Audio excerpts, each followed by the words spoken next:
সরিয়ে দেওয়ার জন্য চেষ্টা করছেন এবং সেনাবাহিনীর যে এপিসি রয়েছে সেই এপিসিগুলো এখন কিছুক্ষণের ভিতরেই সামনের দিকে নিয়ে যাওয়া হবে এবং তাদেরকে এখান থেকে সরিয়ে দেওয়ার জন্য চেষ্টা করবে। এবং বলা যায় যে ঠিক যে জায়গাটিতে স্বর্ণকুলি উচ্চ বিদ্যালয়ের সামনে অর্থাৎ যে জায়গাটিতে পথসভাটি করা হয়েছে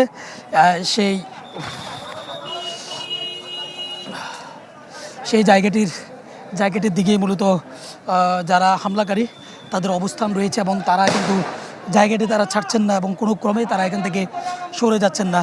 এবং দেখতে পাচ্ছেন যে ওখান থেকে বহু ইট পাটকেল তারা নিক্ষেপ করছে এবং আইনশৃঙ্খলা রক্ষাকারী বাহিনীর সদস্যদের অনেকেই কিন্তু আহত হয়েছে এবং এনসিপির নেতৃবৃন্দদের মধ্যেও কিন্তু অনেকে আহত হওয়ার ঘটনা কিন্তু এখানে ঘটেছে এবং বলা যায় যে ঠিক মাঝখানে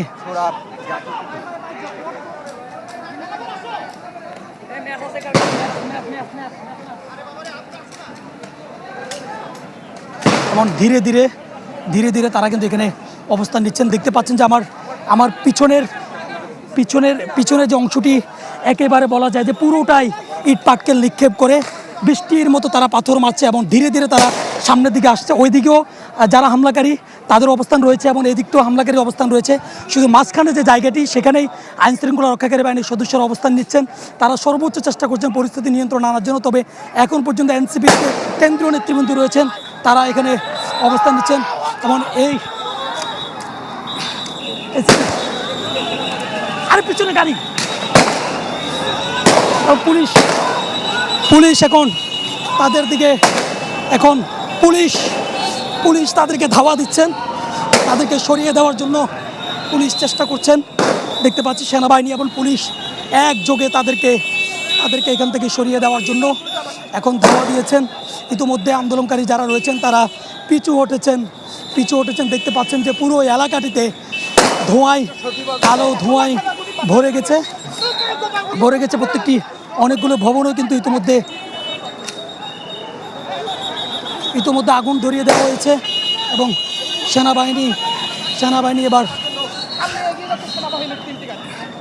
একেবারে সর্বোচ্চ শক্তি দিয়ে সেনাবাহিনীও মাঠে নামছেন এবং তারা তাদেরকে ছত্রভঙ্গ করে দেওয়ার জন্য সর্বোচ্চ প্রচেষ্টা অব্যাহত রেখেছেন। আমরা এখন ঠিক সেই জায়গাটিতে রয়েছি যেখান থেকেই সংঘর্ষটি শুরু হয়েছে। সেই সংঘর্ষের জায়গাটিতে আমরা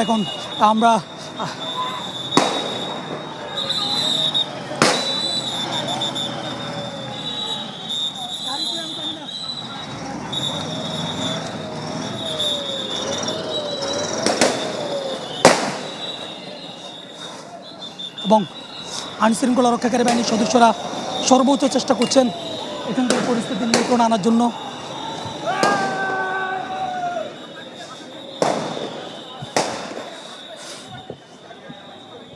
ইতিমধ্যে আন্দোলনকারী যারা রয়েছেন তারা